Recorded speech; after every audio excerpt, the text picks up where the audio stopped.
नमस्कार, मैं हूं असलम अंसारी और आप देख रहे हैं भारत टीवी 24/7। इस वक्त हम आए हैं मैनपुरी जनपद के बौगांव में, जहां पर आपको बता दें विधानसभा चुनाव को लेकर हम कांग्रेस पार्टी के प्रत्याशी से बात करेंगे कि आखिर उनका क्या रुझान है। हमारे साथ मौजूद है ममता राजपूत जी। ममता राजपूत जी, क्या लगता है आपको, गाँव जाकर आप लोगों से बात कर रही हैं, कैसा रुझान देखने को मिल रहा है कांग्रेस की तरफ से और जनता की तरफ से?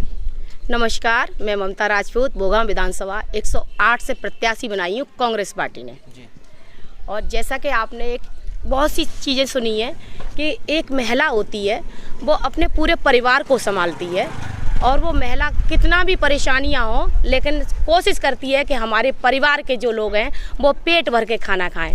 और ये कमान मुझे प्रियंका दीदी ने क्या कहते हैं बौगांव विधानसभा की सौंपी है, तो वो यही सोच के सौंपी है कि एक महिला जब परिवार को संभाल सकती है तो बौगांव विधानसभा को भी बहुत अच्छी तरह संभाल सकती है, क्योंकि एक महिला के अंदर जो मातृ शक्ति होती है वो और जो सहने की क्षमता होती है वो सबसे ज़्यादा होती है। दूसरा, मैं 2 पंक्तियाँ कहना चाहूँगी। मैं लड़की हूँ, लड़ सकती हूँ, मैं लड़की हूँ, लड़ सकती हूँ, घर घर जाकर अलख जलाने आई हूँ, मैं लड़की हूँ। और दीदी ने, प्रियंका दीदी ने 2 लाइनें कही हैं कि उठो द्रौपदी, शस्त्र उठा लो, बिना ना इसके तुम लड़ सकती हो।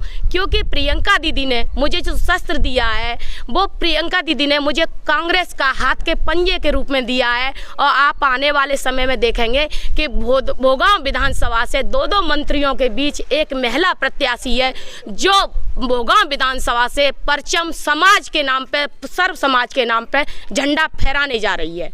ममता जी, मैनपुरी जनपद की बात की जाए तो मैनपुरी तो मुलायम और अखिलेश का गढ़ माना जाता है, कैसे जीत हासिल करना है? जी, ये आपने बहुत अच्छा सवाल किया है, क्योंकि आपने देखा है यहाँ बौगांव विधानसभा में जो विकास हुआ है उसका मैं आपको बताती हूँ। पूरा भारत बेच दिया, कैसे व्यापारी बैठे हैं, दिल्ली से लखनऊ तलक नफरत के पुजारी बैठे हैं, दिल्ली इनसे छीनेंगे पर बौगांव सौगात में दो, बेटी बनकर मांग रही हूँ बौगांव मेरे हाथ में दो, बौगांव मेरे हाथ में दो। सबको बौगांव देकर देखा, अब बेटी के हाथ में दो, अब बेटी के हाथ में दो। आपसे बात करके तो बहुत अच्छा ही लग रहा है, फिर भी ये बताइए कितनी सीटें उत्तर प्रदेश में आ रही? हम सरकार बनाने जा रही है। आने वाले समय में देखेंगे कि 2024 में तो हम पूर्ण बहुमत में आ रहे हैं और यूपी में सरकार बनाने जा रहे हैं 2022 में। आने वाले समय में आपने देखा है कि लोग कहते हैं कि ये ममता राजपूत क्यों आई है और प्रियंका दीदी यूपी में करने क्या आई हैं। मैं बताती हूँ कि प्रियंका दीदी यूपी में क्या करने आई हैं। मेरा बेटी का और बहू का नाता है, यूपी से मेरा बेटी का और बहू का नाता है, सिर्फ सियासी नहीं यहाँ से मेरा लहू का नाता है, मेरा लहू का नाता है। जो ये प्रश्न उठाते हैं कि ये प्रियंका क्या कर रही है उत्तर प्रदेश में, मैं बताती हूँ क्या करने आई हूँ।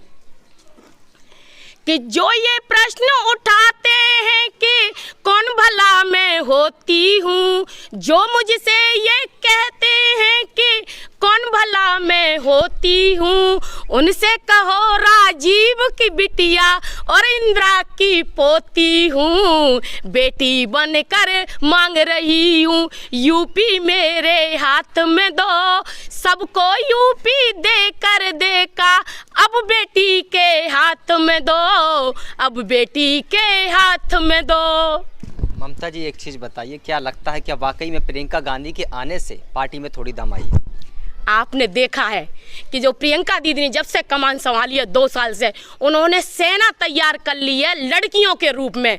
जो कहावत उन्होंने कही है कि मैं लड़की हूँ, लड़ सकती हूँ, आपने एक कहावतें सुनी होंगी बहुत सी, वो कहावतें प्रियंका दीदी के साथ, मेरे साथ पूर्णतः एक तरह सच साबित हो रही हैं। कैसे, मैं बताती हूँ।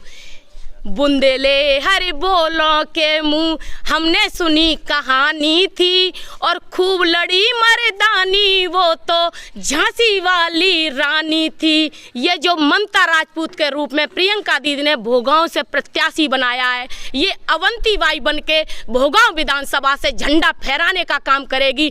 और मैं जो शब्द कह रही हूँ, ये जब रिजल्ट आएगा तब आप एक चमत्कार के रूप में जो मुझे हल्के में ले रहे हैं, मैं चाहती हूँ वो मुझे हल्के में ले, और देखना यहाँ से भोगांव से विधानसभा का इलेक्शन जीत के और विधायक बनने समाज के साथ जा रही हूँ। बहुत बहुत धन्यवाद आपका। ममता जी, लास्ट सवाल और है, योगी सरकार में अपराध कम हुआ है या नहीं? भाई अपराध की बात आप करते हो, किसानों को देख लो। जो किसान घर में बड़े आराम से सोते थे, अपने घर में सारे बच्चों के साथ रात की जो चर्चा होती थी कि आपकी पढ़ाई क्या चल रही है बच्चों की, घर में कोई परेशानी है तो उसका सॉल्यूशन निकालते थे, आज वही किसान रात को खेतों पे चौकीदारी कर रहा है। और आपने सुना है जो कहावत है कि थल से न जल से न बल से ये देश चलेगा हल से, ये बात सत्य है। अगर किसानों के लिए हम सरकार से अपील कई बार की कि किसानों के बारे में सोचिए, किसानों के बारे में सोचिए, किसी भी सरकार ने किसी भी किसान की कोई समस्या हल नहीं करी है। और हमारी सरकार बनने पे सबसे पहले जो हमारे योगी जी के जो चौकीदार घूम रहे हैं गाय के रूप में, सांड के रूप में, गाय हमारी गौ माता है, हम उनको गौशाला बनवाने का काम करेंगे। और जो सांड है उनका भी हम गौशाला बनवाएंगे, वहाँ उनको बंद कराएंगे। किसानों को जो चौकीदारी खेतों पे करनी पड़ रही है वो चौकीदारी से मुक्त करेंगे। किसानों का जो कर्ज है वो माफ़ करेंगे। साथ ही जो महिलाएं हैं उनको, जो स्नातक हैं उनको हम लैपटॉप देंगे और मोबाइल देंगे और स्कूटी देने का काम भी करेंगे। और बच्चों के लिए जो ग्रेजुएशन कर चुके हैं, जो बीएड कर चुके हैं, बीटीसी कर चुके हैं, उनके लिए हम ज़्यादा से ज़्यादा नौकरी देने का काम करेंगे। और ये हमारी दीदी की योजनाएं हैं। और दीदी ने वचन दिए हैं, वादे नहीं किए। वादे हमेशा तोड़े जाते हैं और वचन हमेशा निभाए जाते हैं। कैसे निभाए जाते हैं मैं बताती हूँ आपको कि जब शादी होती है तो लड़का और लड़की को वचन देता है और लड़की लड़का को वचन देती है, तो चाहे लड़का निभाए ना निभाए लेकिन लड़की वो वचन निभाती है। मैं वचन देती हूँ, मेरी प्रियंका दीदी ने जो वचन दिए वो पूरी तरह पालन किए जाएंगे। और 7 वचन की जगह दीदी ने 8 वचन दिए हैं। और 8वां वचन इसलिए दिया है कि आप सब समाज के लोग, हमारे जो भी सर्व समाज के हैं, वो उन वचनों को ध्यान रखें। और जब हमारी सरकार बनेगी तो उन वचनों को एक एक करके पूरा किया जाएगा। चलिए, एक आखिरी आपसे सवाल है। जिस तरीके से आप कह रहे हैं प्रियंका जी की पूर्ण बहुमत से उत्तर प्रदेश में सरकार बनेगी जी, अखिलेश यादव बोल रहे हैं 400 सीट हमारे आ रही है, 3 सीट वो किस दल के लिए छोड़ रहे हैं?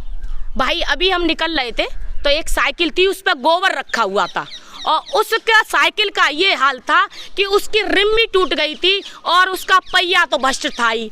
तो साइकिल के बारे में तो आप जो दिमाग में है वो निकाल दीजिए। कांग्रेस पूर्ण बहुमत में और सरकार बनाने जा रही है। अच्छा, कांग्रेस ने फिर करेल में प्रत्याशी क्यों नहीं उतारा? देखो, क्योंकि हम गांधी परिवार से हैं, हम इंदिरा गांधी परिवार से हैं। हमारे परिवार में ये सिखाया गया है कि आप हमेशा ध्यान रखिए, बड़ों का सम्मान करिए। पार्टियां अलग बात होती है लेकिन जो संबंध होते हैं वो हमेशा चलते हैं। तो हम लोगों ने माननीय है राष्ट्रीय अध्यक्ष हैं, हम उनका हमेशा सम्मान करते आए हैं और करते रहेंगे। वो उनके सामने प्रत्याशी न उतारने का निर्णय हमारी दीदी का है और वो निर्णय सराहनीय है। मैं उनके निर्णय को सलाम करती हूँ। अपर्णा यादव जिस तरीके से भाजपा में शामिल हुई है, क्या लगता है इससे कुछ झटका लगेगा समाजवाद को? भाई जो बीजेपी ने फैसला लिया है, उनके पास कोई चारा नहीं था जो कि उनके साथ जुड़े कोई ठाकुर वोट के लिए, तो वो केवल जो जुमलेबाजी करते आए हैं। केवल इलेक्शन का जो एक कैंपेन चलाना था वो अपर्णा जी के रूप में चलाया है और वो उनका केवल चुनावी एजेंडा है। उसके बाद आप देखना कि उनके साथ क्या होता है और ये सरकार क्या करती है। लास्ट सवाल हो रहा है, उत्तर प्रदेश में आपकी कितनी सीटें आ रही?